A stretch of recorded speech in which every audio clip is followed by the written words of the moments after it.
Дисклеймер. То, что я буду сейчас рассказывать, не обязательно выполнять всегда. Но многие вещи могут помочь вам сделать персонажа интересным для игры вам и не раздражающим для ваших сопартийцев. Вы не обязаны это соблюдать. В конце концов, как я буду повторять всегда, если вам и друзьям в кайф, то вы играете в настольные ролевые игры правильно. С вами Саня D&D. Поехали!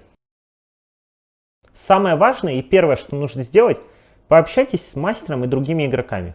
Поинтересуйтесь ожиданиями от игры. Поймите, это будет рофловая игра, где все ведут себя немного безрассудно и творят дичь. Или же это будет серьезная ролевка с драмами и конфликтами персонажей. В зависимости от итогов, когда вы все поймете, что партия хочет от игры, только тогда садитесь и думайте о персонаже. Обычно в серьезной партии не работают рофельные подпивасные персонажи, которые после смерти женщины с ребенком, приютившей вас и рассказавшей трагичную историю жизни, кинутся оживлять ее в виде зомби, чтобы прикрываться ею от стрел. Не спорю, такое может быть уместно.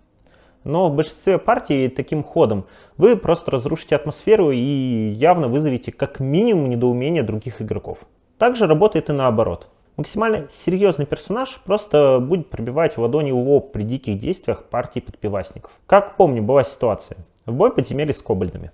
Наш паладин решил запугать их, показав им свою задницу. Но в результате в жопе оказался сам. После чего партия ради рофлов потащила его на алтарь, где он кровью из своей пятой точки запустил ритуал. Как бы себя повел нормальный, серьезный, некомедийный персонаж в такой ситуации?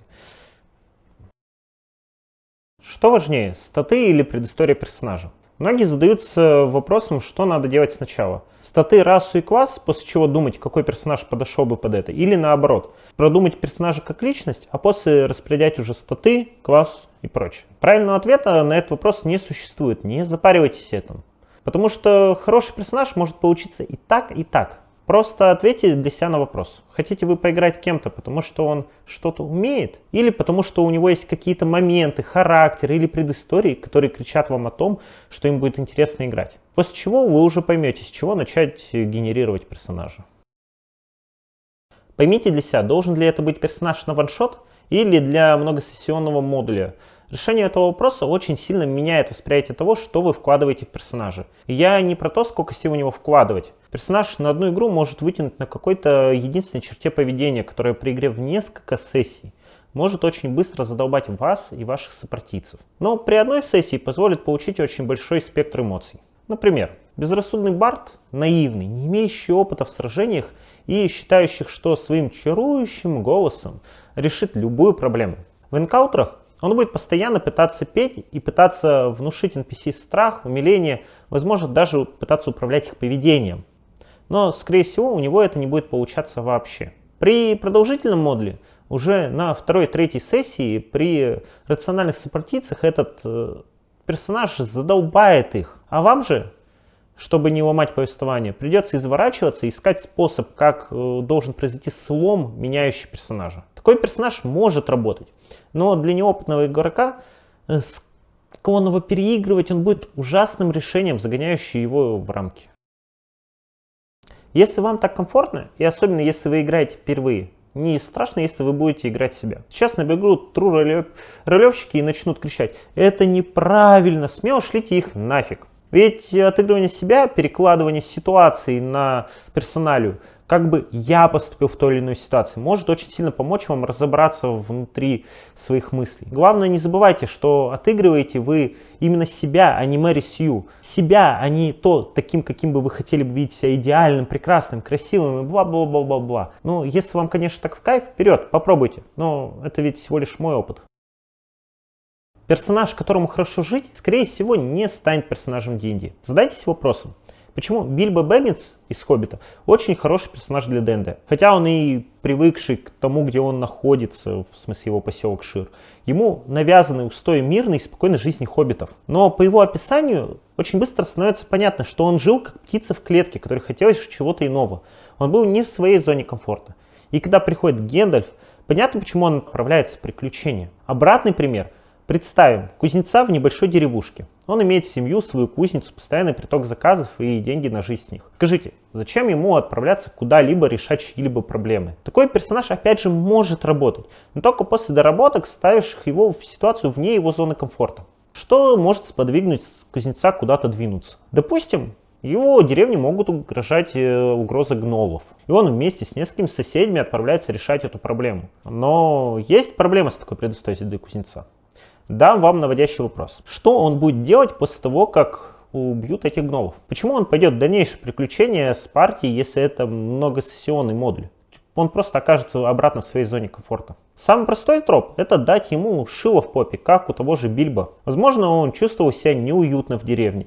Или как вариант, эти гнолы во время одного из нападений убили всю его семью, сожгли кузню, не оставив ему причин оставаться в деревне, в которой все напоминало ему о его семье. Создавая персонажа, помните про мотивацию. Почему он сейчас участвует в приключении? Задумайтесь, почему после решения текущей проблемы он продолжит участвовать в нем. Желательно, но не обязательно иметь не притянутое за уши какую-либо мотивацию. И зачастую этот вопрос, в том числе игроки, должны задавать мастеру, но не полностью сваливать на него ответственность, а консультироваться и обсуждая вообще варианты с ним. И таким образом мы переходим к самому короткому совету. Не бойтесь шаблонов и стереотипных ходов из литературы, фильмов, сериалов, так как это стереотипы для произведений, а не для вашего опыта отыгрыша. А еще это поможет вам лучше адаптироваться к событиям в игре. Вообще все психотипы уже давно написаны, и пытаясь сделать нетипичного персонажа, у вас, скорее всего, получится или зажатый в рамки, или персонаж, которого вы будете не представлять вообще, куда развивать. Запомните, клише – синоним классики. Понимайте тип личности вашего персонажа. Почитайте про соционику. Я сейчас не про то, что надо перекладывать ее на реальную жизнь, упаси боже. Но типы личности по соционике могут дать вам хороший фундамент для понимания поведения вашего персонажа, его реакции на окружающие события. Понимание типажа даст вам базу, на основании которой вы сможете строить персонажа, даст целостность его поведению между сессиями. Чтобы герой не действовал как Морисью, всегда реагирующий максимально эффективно, а действовал как кто-то живой, с своим внутренним видением ситуации. Например, опираясь на ту же соционику, создадим персонажа по типу Гуго. По характеристике он должен быть а. энергичным, б. готовым идти на риск, в. не откладывает то, что может принести ему выгоду на потом, д. пытается держать дружелюбные отношения в компании, г. отождествляет себя с теми, с кем работает, радуясь общими совершениями. Как думаете, как он будет реагировать на типичные ситуации в сессиях? Например, союзника взяли в плен.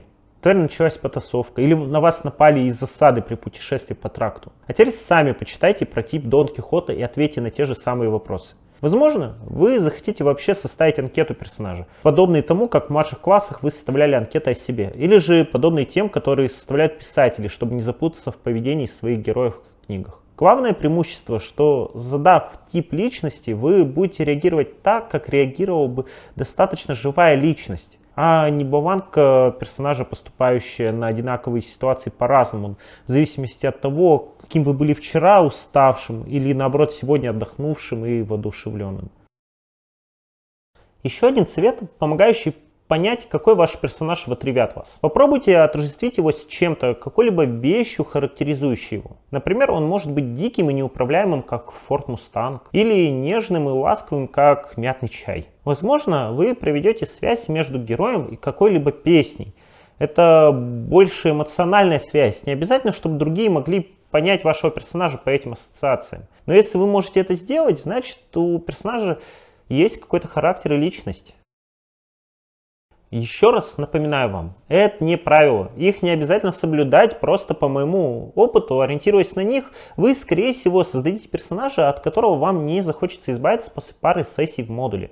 Скорее всего, в мире вообще есть люди, которые делают все абсолютно наоборот и получают дикое удовольствие от игры. Но для начала неопытному игроку все же лучше так не делать, я думаю. Всем приятных игр и пишите ваш опыт неудачных персонажей. В конце концов, возможно, этот пример поможет кому-то не совершить ошибку. Всем пока!